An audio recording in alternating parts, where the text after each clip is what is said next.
pong si Senator Amy Marcos ay may panawagan po kay PBBM na kung saan sinasabi po dito, ito po ay galing sa News 5, yan po yung source natin mga kababayan, na ang sabi po ni Senator Amy Marcos, ito daw, nanindigan at huwag maniwala sa mga nakapaligid sa kanya. Yan ang payo ni Senator Amy Marcos sa kapatid niyang si President Bongbong Marcos. Sabi pa dito, sa apikante serye ng Sagot Kita ng 105.9 True FM, sinabi ng senadora na itinuturing niyang snake pit ang palasyo at may mga umano'y nakapulupot sa kanyang kapatid, mga kababayan. So ngayon, kung titingnan nyo, eto, Senator Amy Marcos, quote-in-quote mga kababayan, manindigan ka sa sarili mo at huwag maniwala sa mga nakapaligid diyan.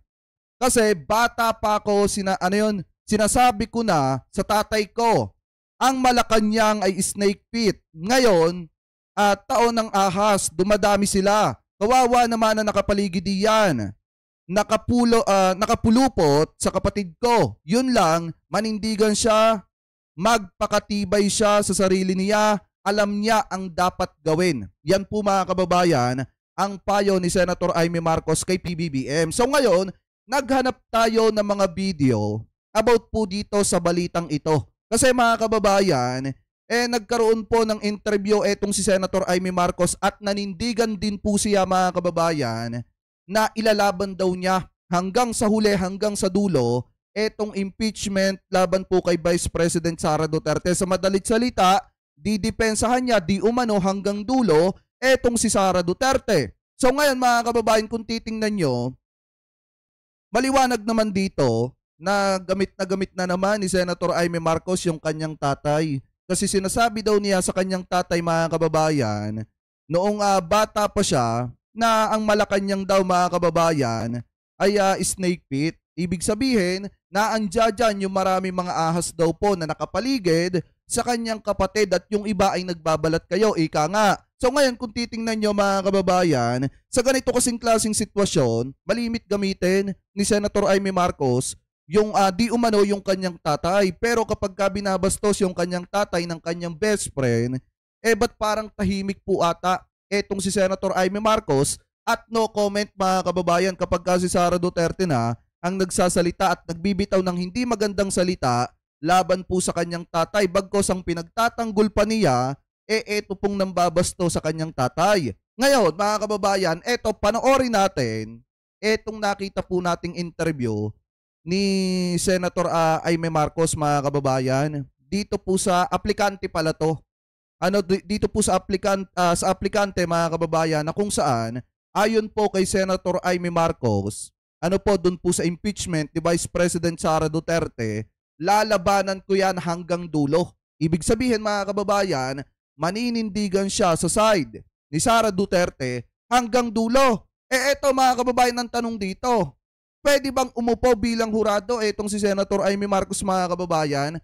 Hahayaan nyo pa ba na manalo siya? Kasi una pa lang, alam na natin na kapag tumayo siya bilang hurado sa Senado, hindi na magiging patas agad yung desisyon ni Senator Amy Marcos at malamang sa alamang una pa lang, ia-acquit na po niya etong si Sara Duterte. Katulad mga kababayan ng sinasabi ni Congressman Marcoleta. So ngayon, pakinggan po natin etong interviewing ito ni Senator Amy Marcos dito po sa aplikante sa News 5. So i-play na po natin mga kababayan. On the impeachment complaint, hindi pwedeng hindi namin maitanong dahil yan ay isa sa mga mainit pong pinag-uusapan ngayon.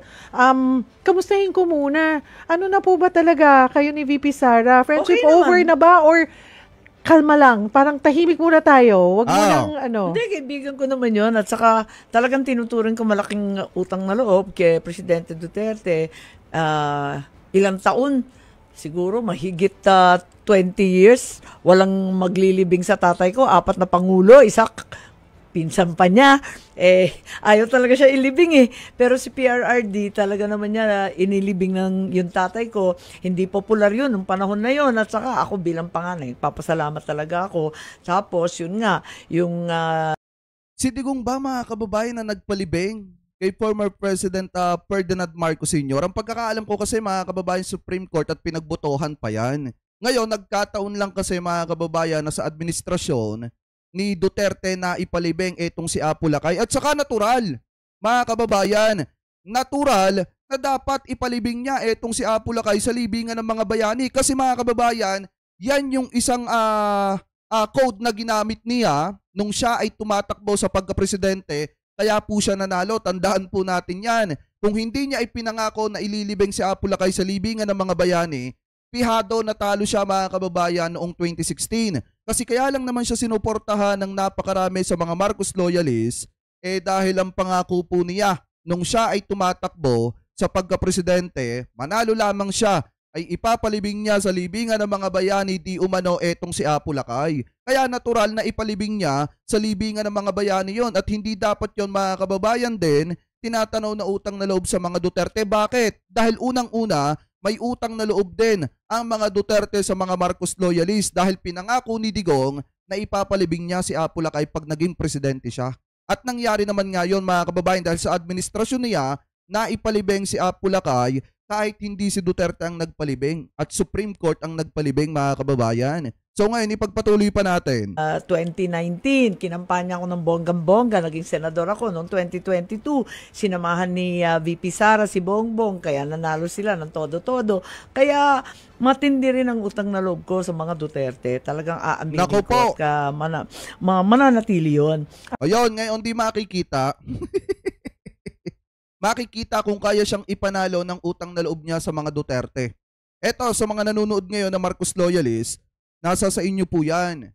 Kung iboboto nyo si Senator Amy Marcos. Pero mga kababayan, kahit sinusuportahan natin ang gobyerno ni PBBM, kahit sinusuportahan natin si PBBM, ako talaga ngayon pa lang sinasabi ko na hindi ko talaga iboboto etong si Senator Amy.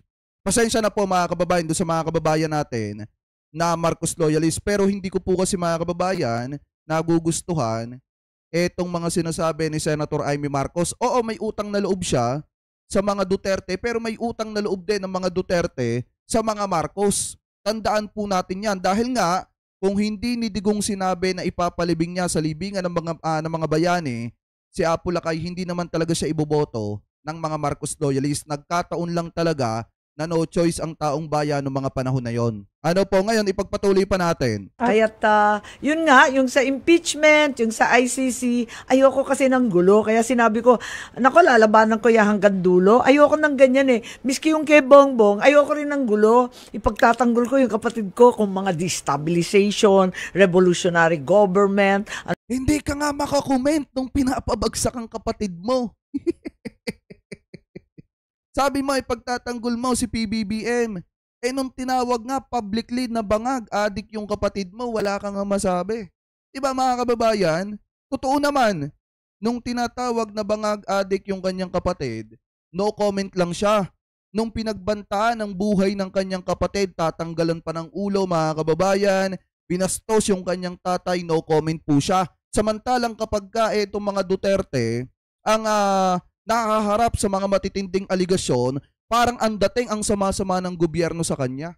Di ba mga kababayan, nakukuha niya yung pinupunto? Parang kapag ka magbibitaw ng salita etong si Senator Amy Marcos about sa aligasyon sa mga Duterte na dapat ay hinaharap ni Vice President Sara Duterte, isa po siya sa nagtatanggol at parang ang dating ang sama-sama ng gobyerno. Pero kapag ka binabasto si PBBM, pinagbantaan yung buhay ni PBBM, gustong tanggalan ng ulo, etong si PBBM, binastos yung kanyang tatay, no comment po siya. Yan ba yung sinasabi niya na ipagtatanggol niya yung kanyang kapatid sa mga destabilization mga kababayan? Parang hindi naman po natin nakikita. Ano po, anyway, pagpatuloy pa natin. Ano pa ba yun? BBM resign. Kung ano-anong kalokohan. Paragay ko, aksaya lang ng panahon yan at pera. Madatong yan eh. Pagkatapos, mauubos ang lahat ng atensyon natin. Hindi na tutumbukin yung presyo ng bigas, yung 60. Hindi, tumbukin mo kasi yung nagpapabagsak kay PBBM. Dapat ganito yung sinabi ni Senator Amy Marcos. Alam niya kung sinabi niya na ganito, yung mga DD shit na yan yung mga DDS na yan, tigilan nyo na yung kakarali ng BBM resign. Hindi maganda yan sa ating gobyerno at hindi nakakatulong yan sa ating gobyerno. At ikaw, Vice President Sara Duterte, dapat since ikaw naman yung nagmumura sa presidente at ikaw yung gumagawa ng hindi maganda, kayo yung nag-umpisa, dapat kayo ay makipagkasundo na sa gobyerno. Kung ganyan yung sinabi ni Senator Amy Marcos, pihado ikakampanya ko pa yan. Pamula Batangas hanggang Ilocos, mga kababayan. Sa totoo lang, kung ganyan ang sinabi niya, kaso hindi ganyan eh. Anyway, pagpatuloy pa natin. Kada kilo, makatarungan ba yan? Madadagdagan ba niyan yung trabaho para sa ating mga kabataan? Abay, walang silbi yan. Dapat mag-IMI solution tayo sa tunay na problema. Yo, With this, yung pong impeachment, ang ipinasok yung pangangampanya. Kailangan daw, mga kababayan, ng IMI solusyon para matapos na itong pinagdadaanan ng mga kababayan po nating Pilipino. Kailangan natin si Senator Amy Marcos para magkaroon, mga kababayan, ng patas na gobyerno, ika nga. So ngayon, mga kababayan, nasa sa inyo yan kung kakagat kayo dun sa IMI solusyon. Pero sa akin kasi, mga kababayan, sa dami nang nangyari noong 2024 na kung saan ay kailangan natin yung tapat at patas na statement niya, mga kababayan, or pahayag niya tungkol sa mga nangyayaring issue, especially sa pambabastos kay Apo Lakay, hindi natin nadinig yun. Nung kailan, nagsalita siya, pero pagtatanggulan kay Sara Duterte, yung mga pinagsasasabi po niya. Pero yung about sa pambabastos sa kanyang tatay, ni Vice President, no comment po siya. Anyway, pagpatuloy pa natin. sinasabi, sa June na po yan. Mhm. Pero sa tingin nyo po, ay ano ba to, usaping political na lang, napopolitika na lang po. Well, palagay ko, ang June talaga kami magtatagpo ulit at nagtataka rin ako, bakit naman pinadala sa aming gabing-gabi ng kahuli-hulihang araw ng sesyon. Samantalang pinag-uusapan na nila yung impeachment noon October 2023 pa. Tagal na yan di ba? Mainit na yung usapin na yan. Tapos final nila sa Kongreso 2 months ago. Di obviously hindi siya urgent. So hindi karapat-dapat magkaroon ng special session tulad ng sinabi ni SP Cheese Escudero. Bakit mag-urgent ngayon? Hindi naman urgent. 2023 pa yan nakatenga. 2 buwan niyang iniintay. Huling-huling gabi. Tsaka lang padala. Di mas maganda nga, mga kababayan. Eto lang naman yung sa akin opinion ko. Sinasabi nung iba na dapat daw sa lalo't madaling panahon, maumpisahan na yung impeachment ni Vice President Sara Duterte. Noong una, pumapabor tayo dyan, mga kababayan. Pero dahil sa ipinapakita ng mga senador na re-electionist, mas maganda nga after sona ni PBBM, maituloy na itong usapin ng impeachment. Bakit? Para mga bagong senador na yung uupo, mga kababayan, at yung mga pipiliin nating senador na ang nais ay matupad at masunod yung interes ng mamamayang Pilipino. Yun ang isinusulong. Mas maganda, mga kababayan, na mag-umpisa itong impeachment trial na ang mga nakaupo ng senador hindi na maka-Duterte at maka-Pilipino na. Kaya nga dapat maglukluk tayo ng mga senador na interest natin yung isusulong, hindi interest na mga Duterte. Dahil pag napaupo si Senator Amy Marcos, asahan nyo na hanggang dulo, ilalaban niya yan. Ilalaban niya na wag ma-impeach itong si Sara Duterte. Kaya nga, mga kababayan, nasa sa inyo na kung iboboto nyo po siya or hindi. Pero para sa akin, hindi na mga kababayan. Hindi ko talaga siya iboboto. Anyway, ipagpatuloy pa natin. Di June na. Sa June na lang tayo magkikita-kita. May mga nakakausap po ako na kinoconnect itong impeachment dito din po sa issue ng budget insertions. May iba sinasabi para matabunan ng budget insertions na issue, ipinush ang impeachment. Meron din nagsasabi na connected. Magdududa ka sa timing nakakapagtaka yung timing. Tulad ng sinabi ko, lumang tugtugin na yan Kung bakit last 2 minutes. Nakakapagtaka nga din yung timing ng mga nag-file ng criminal case against Martin Romualdez. Kung kailan, mga kababayan, naiakyat sa Senado itong mga impeachment complaint, doon naman, mga kababayan, gumawa ng timing yung kampo ni Vice President Sara Duterte para mag-file ng criminal case against Martin Romualdez. Ako, nagtataka din ako. Ano ba yon? Para-paraan nyo lang para mailihis yung tunay na usapin at yung issue na napakaingay ngayon na dapat ma-impeach si Vice President Sara Duterte? Kasi mga kababayan, kung titingnan nyo, talagang napakatinding timing yung ginagawa po nila. Ano po, so ngayon ipagpatuloy pa natin. Biglang Aryan. Pero okay lang. Ang impeachment is a fundamentally political procedure. It's not simply a legal effort. So, ayun. Kailangan na isipin siguro natin ano talaga ang makakabuti sa ating bansa. May eleksyon na, meron pang impeachment. Labis-labis na pamumulitika. Politiko ako pero nahihiya na ako sa sarili namin. Dapat talagang balikan namin yung sinumpaan naming tungkulin na sasagutin yung tunay na problema ng bansa. Hindi nyo nga sinasagot eh.